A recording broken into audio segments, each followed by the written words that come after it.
আসসালামু আলাইকুম। আমি মোহাম্মদ রাশেদ তালুকদার। আমার বিল্ডিং এর গাইডল এবং মেইন বিল্ডিং এর যে স্ট্রাকচারটা দাঁড়িয়ে আছে এর মাঝামাঝি জায়গায় আমি কিছু আমার জায়গা ছিল, মাঝামাঝি অবস্থায় কিছু জায়গা ছিল। তো সেই জায়গাটিতে আমি মূলত বাম পাশে সারি করে কিছু আম গাছ লাগিয়ে দিয়েছিলাম এবং এই আম গাছগুলো মোটামুটি আলহামদুলিল্লাহ ভালোভাবেই ধরেছে। কিন্তু আমি আমার দোতলার ব্যালকনি থেকে মূলত বড়ই খেয়ে বিচি ফেলেছিলাম নিচে।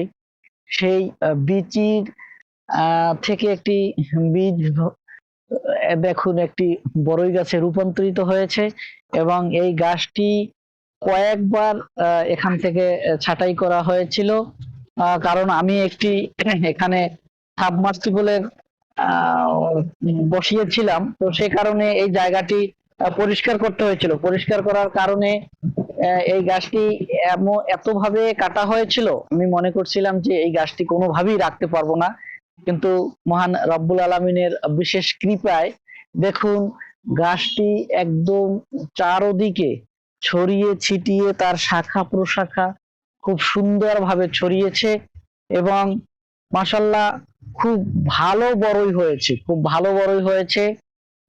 তো ভালোই খেতে পারবো। আমি এই গাছ থেকে এই অলরেডি 2 বছরে ফল খেয়েছি এবং দেখুন এই ছোট্ট গাছটির একদম শাখা প্রশাখা ছড়িয়ে সেই আম গাছের ভিতরে চলে গিয়েছে। তো এখন আমি পাতার ফাঁকে ফাঁকে দেখে কিছু বড়ই পারবো, কারণ বড়ই পাড়ার জন্য আমি একটি বাঁশের কঞ্চি নিয়ে আসছি। তো সেটা দিয়ে আমি দেখবো যে কিছু বড়ই পারতে পারি কিনা, কারণ এখন এই যে অবস্থায় বড়ইগুলো আছে এখনই অলরেডি পাখিতে ফোটা শুরু করেছে। তো বড়ইগুলোর স্বাদটা কিছুটা টক কিছুটা মিষ্টি, একদম খুবই টক নয়। তো খেতেও মোটামুটি ভালো লাগে। তো আমি দেখবো যে এই বড়ইগুলা পেরে কি পরিমাণে এবছরে এর সাইজ হয়েছে। তো এই যে যখনই বড়ই পারতেছি তখন এই বড়িগুলো দেখুন এই পর্যন্ত এর সাইজ হয়েছে। আমি দেখে দেখে বিভিন্ন জায়গায় পাতার ফাঁকে ফাঁকে যে বড়িগুলো আগে ধরেছিল সেই বড়িগুলো পরিপক্ক হওয়া শুরু করেছে এবং সেই পরিপক্ক বড়িগুলোই মূলত পাখিতে কুটে। তো আমি এই পাতার ফাঁকে দেখে দেখে কিছু বড়ই পারবো এবং পড়তেছে। বড়ির বোটগুলো এতই নরম যা কিনা একটি টান দিলে এর সাথে দুটি তিনটি বড়ই পড়ে। তো আমি এখন আসলে বড়ইগুলো একটু তুলবো, যা এতক্ষণ ধরে পেরেছি তা তোলার জন্য চেষ্টা করব। মাশাআল্লাহ বড়ইগুলো ভালোই পরিপক্ক হয়েছে এবং এখনই আসলে সময় মূলত, কারণ এর থেকে বেশি পাকলে বড়ই খাওয়া যায় না। কারণ তখন আবার এই দেখুন পাখিতে বড়ই অলরেডি ঘুরছে।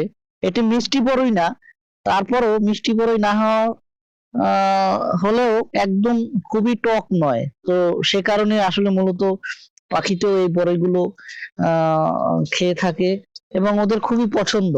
সকাল থেকে আমার এই গাছে বুলবুলি পাখি এবং বুলবুলির সাথে আরো অন্যান্য পাখি দেখি এখানে জমায়েত হয় এবং কিচিরমিচির শব্দ করে, তখন বুঝতে পারি যে বড়ইগুলো খাবার জন্য পাখিতে আসছে।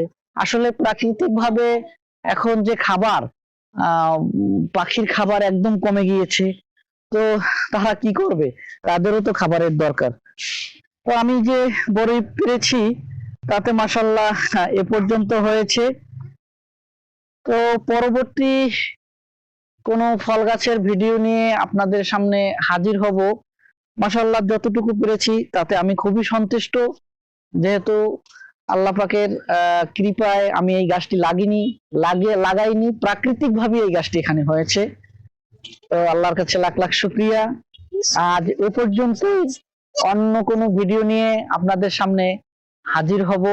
আপনারা ভালো থাকবেন, সুস্থ থাকবেন, আপনাদের সার্বিক মঙ্গল কামনা করে আজ এখানেই বিদায় নিচ্ছি।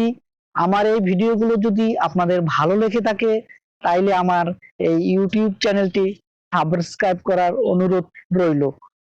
আল্লাহ হাফেজ।